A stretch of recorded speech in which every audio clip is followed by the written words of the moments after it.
السلام علیکم ناظرین، میں حاضر ہوں مسخ نیوز چینل کے ساتھ۔ ایک بوڑھا شخص حجام کی دکان پر گیا اور اس کی کرسی پر بیٹھ گیا اور بال کٹانے کے لیے۔ بوڑھے شخص کے چہرے پر نرم سی مسکراہٹ دیکھ کر حجام کو بات کا حوصلہ بڑھ گیا۔ حجام نے کہا کہ دنیا میں بہت سے مذاہب ہیں، لیکن میں خدا کے وجود کو نہیں مانتا، میں خدا کو نہیں مانتا۔ مسلمان بوڑھے نے پوچھا کیوں نہیں مانتے؟ حجام نے کہا دنیا میں بہت پریشانیاں، مصیبتیں، بدحالی اور افراتفری ہے۔ اگر خدا کا وجود ہوتا تو یہ سب مصیبتیں اور پریشانیاں نہ ہوتی یا موجود نہ ہوتی۔ بوڑھے نے مسکراتے ہوئے کہا میں بھی اس دنیا میں حجام کے وجود کو نہیں مانتا۔ حجام نے پریشان ہو کر پوچھا کیا مطلب؟ میں آپ کی بات نہیں سمجھا۔ بوڑھے نے حجام کی دکان سے باہر گزرتے ایک گندے اور لمبے بالوں والے شخص کی طرف اشارہ کر کے کہا کیا تم اس شخص کے لیے لمبے بال اور گندے بال دیکھ رہے ہو؟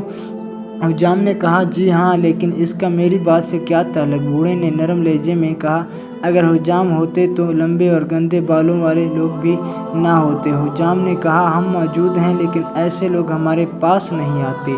بوڑھے نے مسکراتے ہوئے کہا بالکل، خدا بھی موجود ہے، لیکن لوگ ہدایت کے لیے خدا کی طرف رجوع کرتے ہی نہیں۔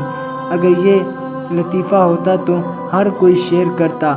آج دیکھتا ہوں یہ پوسٹ کون شیئر کرتا ہے۔ اگر آپ کو یہ ویڈیو اچھی لگی ہے تو چینل کو سبسکرائب، لائک اور کمنٹ بھی ضرور کر دینا۔ شکریہ، اور شیئر بھی ضرور کر دینا۔